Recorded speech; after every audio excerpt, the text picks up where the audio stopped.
السلام علیکم۔ کہانی ٹائم میں ناظرین کو خوش آمدید کہتے ہیں۔ کہانی سننے سے پہلے ہمارے چینل کو سبسکرائب کریں اور ساتھ لگے گھنٹی کے بٹن کو بھی دبا دیں تاکہ ہر نئی کہانی کا آپ کو پتہ لگ سکے۔ شکریہ۔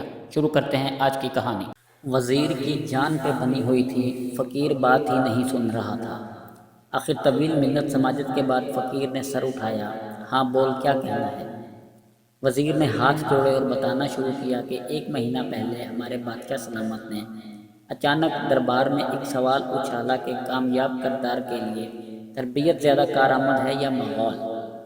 میرے ایک ہم منصب وزیر نے جھٹ کہا کہ عالی جا تربیت، جبکہ میں نے عجلت میں کہا جناب ماحول تربیت پر فوقیت رکھتا ہے۔ بادشاہ سلامت نے ہماری طرف رغبت سے دیکھا، فرمایا کہ تم دونوں کو اپنا اپنا جواب عملی طور پر ثابت کرنا ہوگا۔ جو ثابت نہ کر سکا اس کا سر قلم کر دیا جائے گا، اور اس کے لیے ہمیں 1 ماہ کی مہلت دے دی۔ ہم دونوں اپنے جواب کی عملی تعبیر تلاشنے میں لگ گئے۔ میں سوچ کے پاگل ہونے کے قریب تھا، مگر کچھ سمجھ میں نہیں آ رہا تھا کہ 24 دن بعد اچانک میرے ہم منصب وزیر نے میری موت کے پروانے پر دستخط کرتے ہوئے دربار میں اپنے جواب کو عملی طور پر ثابت کرنے کی اجازت چاہی۔ اجازت ملنے پر اس نے دربار میں کھڑے ہو کر تالی بجائی۔ تالے بجتے ہی ایک ایسا منظر سامنے آیا کہ بادشاہ سمیت تمام اہل دربار کی سانسیں سینہ میں اٹک گئیں۔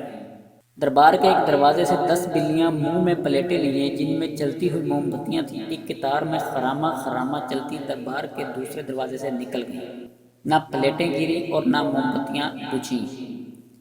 دربار تعریف و توصیف کے نعروں سے گونج اٹھا۔ میرے ہم منصب نے بادشاہ کی طرف دیکھا اور بولا، حضور یہ سب تربیت ہی ہے کہ جس نے جانور تک کو اس درجہ نظم و ضبط کا عادی بنا دیا۔ بادشاہ نے میری جانب دیکھا، مجھے اپنی موت سامنے نظر آ رہی تھی۔ میں دربار سے نکل آیا، تبھی ایک شخص نے آپ کا نام لیا کہ میرے مسئلے کا حل آپ کے پاس ہی ہو سکتا ہے۔ میں 2 دن کی مسافت کے بعد یہاں پہنچا ہوں۔ دی گئی مدت میں سے 4 دن باقی ہیں۔ اب میرا فیصلہ آپ کے ہاتھ میں ہے۔ فقیر نے سر جھکایا اور آہستہ سے بولا، واپس جاؤ اور بادشاہ سے کہو کہ 30ویں دن تم بھرے دربار میں ماحول کی افادیت ثابت کرو گے، مگر میں تو یہ کبھی نہ کر سکوں گا۔ وزیر نے لاچارگی سے کہا، آخری دن میں خود دربار میں آؤں گا۔ فقیر نے سر جھکائے ہوئے کہا۔ وزیر مایوسی سے اور پریشانی کی حالت میں واپس دربار چلا آیا۔ مقررہ مدت کا آخری دن تھا، دربار کھچا کھچ بھرا ہوا تھا۔ وزیر کا دل زور زور سے دھڑک رہا تھا۔ سب کی نظریں بار بار دروازے کی طرف اٹھتی تھیں کہ اچانک ایک مفلوق الحال سا شخص اپنا مختصر سامان کا تھیلا اٹھائے دربار میں داخل ہوا۔ بادشاہ کی طرف دیکھا اور بولا، وقت کم ہے، میں نے واپس جانا ہے۔ اس وزیر سے کہو تربیت کی افادیت کا ثبوت دوبارہ پیش کرے۔ تھوڑی دیر بعد ہی دوسرے وزیر نے تالی بجائی اور دوبارہ وہی منظر پلٹا۔ دربار کے دروازہ سے 10 بلیاں اسی کیفیت میں چلتی ہوئی سامنے والے دروازے کی طرف بڑھنے لگیں۔ سارا مجمع سانس روک کے یہ منظر دیکھ رہا تھا۔ وزیر نے امید بھری نگاہوں سے فقیر کی طرف دیکھا۔ جب بلیاں عین دربار کے درمیان پہنچی تو فقیر آگے بڑھا اور ان کے درمیان جا کے اپنا تھیلا الٹ دیا۔ تھیلے میں سے موٹے تازے چوہے نکلے اور دربار میں ادھر ادھر بھاگنے لگے۔ بلیوں کی نظر جیسے ہی چوہوں پر پڑی، انہوں نے منہ کھول دیے۔ پلیٹیں اور موم بتیاں دربار میں بکھر گئیں۔ ہر طرف بھگدڑ مچ گئی۔ بلیاں چوہوں کے پیچھے لوگوں کی جھولیوں میں گھسنے لگیں۔